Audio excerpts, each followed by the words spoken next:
আইতাকৰ সন্মুখতে 14 বছৰীয়া ভাগিনীয়েকৰ সৈতে এক জঘন্য কাণ্ড সংঘটিত কৰিছে মোমাইকে। মানৱ সমাজক লজ্জানত কৰা অন্য এক জঘন্য ঘটনা সংঘটিত হৈছে।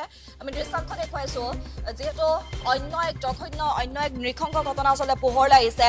নিজ আইতাকৰ সন্মুখতে 14 বছৰীয়া ভাগিনীয়েকৰ সৈতে এক জঘন্য কাণ্ড সংঘটিত কৰিছে নিজ মোমাইকে।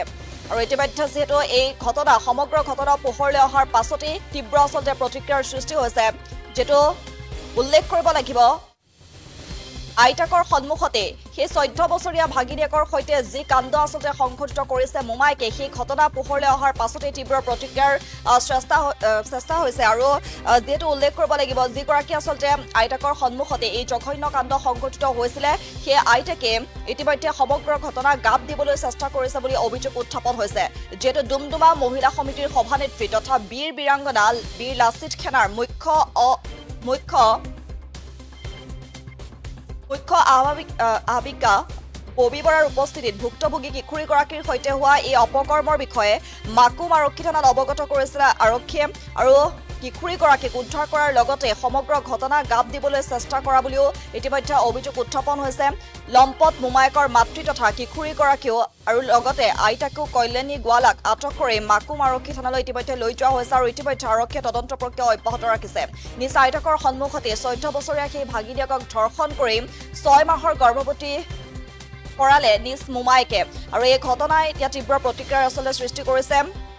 টিংকু গোৱালা নামৰ লম্পট মোমায়েকে নিজ ভাগিনীয়েকৰ সৈতে জঘন্য কাণ্ড সংঘটিত কৰিছে। তাৰোপৰি এই অপকৰ্মৰ কথা অৱগত নকৰাবলৈ প্ৰাণে মৰাৰো ভাবুকি দিয়াৰো ইতিমধ্যে তথ্য পোহৰলৈ আহিছে। অৱশেষত 6 মাহৰ অন্তঃসত্ত্বা হোৱাত সমগ্ৰ ঘটনা পোহৰলৈ আহিছে। আৰু যাক লৈ এতিয়া তীব্ৰ চাঞ্চল্য বিৰাজমান হৈছে। তাৰ সমান্তৰালকৈ ইতিমধ্যে আইতাক ববী বৰা, তাৰ সমান্তৰালকৈ মাতৃ তথা কিশোৰীগৰাকীৰ যি আইতাক কল্যাণী গোৱালাক ইতিমধ্যে আটক কৰিছে মাকুম আৰক্ষীয়ে জেৰা চলাই থকা হৈছে।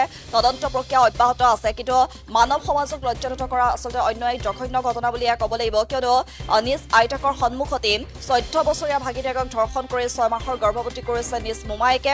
টিংকু গোৱালা নামৰ সেই লম্পটটোৰ এই কাণ্ড এতিয়া জোকাৰিছে সমগ্ৰ ৰাজ্য। এই ঘটনা এতিয়া তীব্ৰ প্ৰতিক্ৰিয়াৰ সৃষ্টি কৰিছে। ঘটনা সন্দৰ্ভত ইতিমধ্যে মোমায়েকৰ মাতৃ তথা কিশোৰীগৰাকীৰ আইতাক কল্যাণী গোৱালাক আটক কৰিছে আৰক্ষীয়ে। আৰু সমগ্ৰ ঘটনাক লৈ জেৰা চলাই থকা হৈছে। তিনিওকে তদন্ত প্ৰক্ৰিয়াও অব্যাহত ৰাখিছে আৰক্ষীয়ে।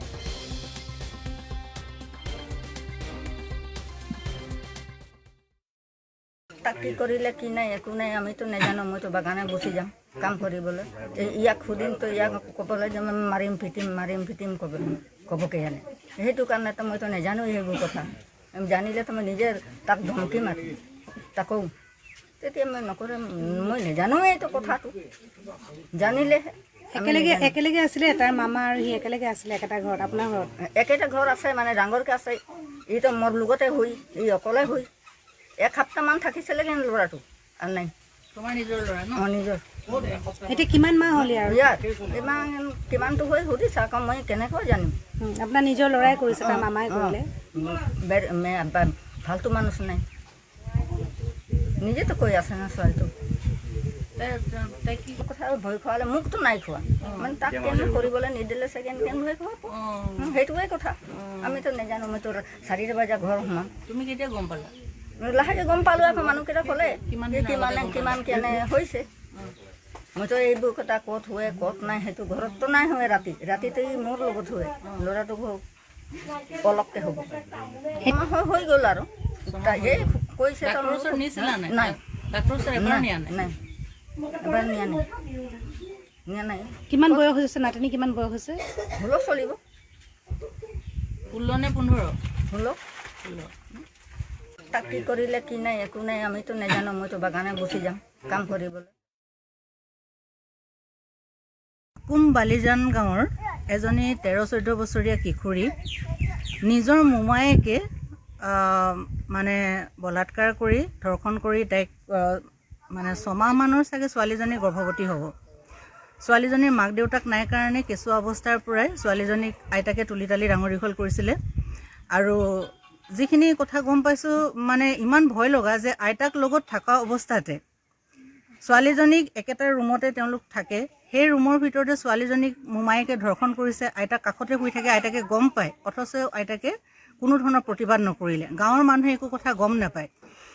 আৰু ছোৱালীজনী এতিয়া আইতাকক সোধোতে ক'লে যে তেওঁ একো নাজানে বুলি ক'লে, কিন্তু ইতিমধ্যে গম পাইছোঁ যিটো টিংকু গোৱালা বুলি যিটো মানুহ এই অপকৰ্মটোত জড়িত আছিলে, আইতাকে নামো নাজানো বুলি ক'লে নিজৰ পুতেকৰ। গতিকে গোটেই ঘটনাখিনি তেওঁলোকৰ মানে জ্ঞাতে হৈছে আৰু মানুহটো পলাই আছে টিংকু গোৱালাটো। তাৰোপৰি এইখিনি আমাৰ সমাজখনৰ কাৰণে এক ভয়াৱহ এটা কথা হৈ আহিছে। কিয় আমাৰ গাঁও অঞ্চলবোৰ, ভিতৰুৱা অঞ্চলবোৰত বা চাহ বাগিচাৰ অঞ্চলবোৰত এই ঘটনাবোৰ দিনক দিনে বৃদ্ধি পাই গৈ আছে। মই এই ছোৱালীগৰাকী, কিশোৰীগৰাকী, তেওঁ 13-14 বছৰৰ নিচিনা হ'ব, আইতাকৰ সন্মুখত ধৰ্ষিতা হৈছে আৰু আইতাকে হস্পিটেলত নিছে এবৰ্চন নহ'ব বুলি কোৱাৰ পিছত, গৰ্ভপাত নহ'ব বুলি কোৱাৰ পিছত তেওঁ গাঁৱৰ মানুহক জনাবলৈ বাধ্য হৈ পৰিলে। গাঁৱৰ মানুহে যেতিয়া তেওঁক উপৰ্যুপৰি প্ৰশ্ন কৰিলে তেতিয়া তেওঁ একো নজনাৰ নিচিনা ভাও ধৰিলে। কিন্তু মানুহগৰাকীয়ে যিখিনি আমি এতিয়া কথাখিনি গম পাইছোঁ, তেওঁ গোটেইখিনি কথা জানে। গাঁৱৰ মানুহে আমাক গোটেই কথাখিনি জনালে আৰু মই এই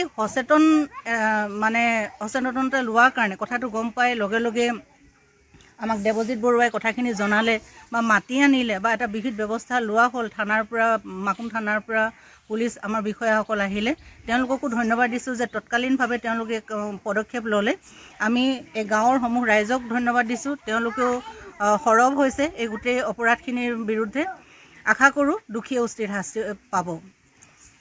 আৰু মই চাহ জনগোষ্ঠী অধ্যুষিত নেতাসকলক মই ইয়াৰ আগতেও মই অনুৰোধ জনাই আছোঁ, পুনৰবাৰ অনুৰোধ জনাইছোঁ আপোনালোকক যে আপোনালোকৰ যিবোৰ অঞ্চল আপোনালোকৰ ভিতৰত পৰে, আপোনালোক যি অঞ্চলৰ ভিতৰত আপোনালোকে নিজৰ এখন কৰ্মক্ষেত্ৰ গঢ়ি তুলিছে, সেই ঠাইবোৰত অন্ততঃ আপোনালোকে তাত থকা শিশু নাবালিকাসকলৰ মানে তেওঁলোকৰ স্বাস্থ্য বা হেৰিখিনিৰ ওপৰত অলপ চকু ৰাখক। আৰু কি হৈ আছে গাঁওবোৰৰ ভিতৰত, আপোনালোকৰ গাঁওবোৰৰ ভিতৰত বা বাগানৰ লাইনবোৰৰ ভিতৰত যে এই অপৰাধবোৰ দিনক দিনে বাঢ়িছে, মানুহ বিক্ৰী কৰাৰ ঘটনা হৈছে, বাৰে বাৰে ছোৱালী ধৰ্ষিতা হোৱাৰ ঘটনা ইটোৰ পিছত সিটো আহিছে।